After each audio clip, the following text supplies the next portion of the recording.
Ahas nga itong si David at walang puso. Hindi niya hahayaan. Ngayon nakatali na nga siya kay Catherine. Hindi niya hahayaan.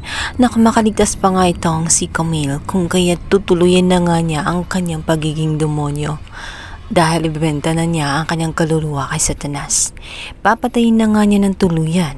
Etong si Camille, sinabihan niya ito na huwag na siyang mag-alala sapagkat ang kanyang anak ay hindi na malulumbay sapagkat malapit na silang magkakasama. Kaya pa nga ay ginawa na nga nitong si David ang kanyang mga plano. Nanggal na nga niya ang aparatos na nakakabit sa hininga nitong si Camille.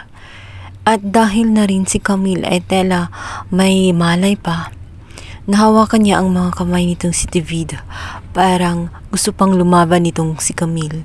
Kaya lalong nanggigigil itong si David na mamatay na nga itong si Camille dahil natitiyak niya na hindi ito matatahimik sa oras nagising pa ito at mabubuko pa siya sa kanyang mga kahayupan.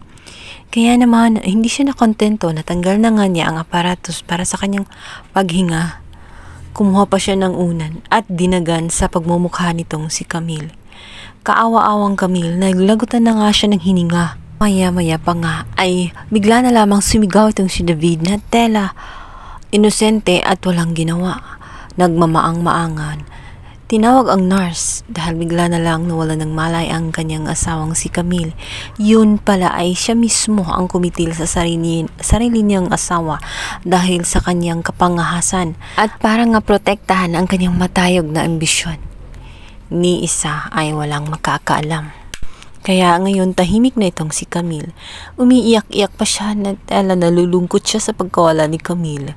Ngunit kalaunan ay umalis na siya na nakangiti dahil natapos ang kanyang misyon at walang lang hahadlang kay Catherine.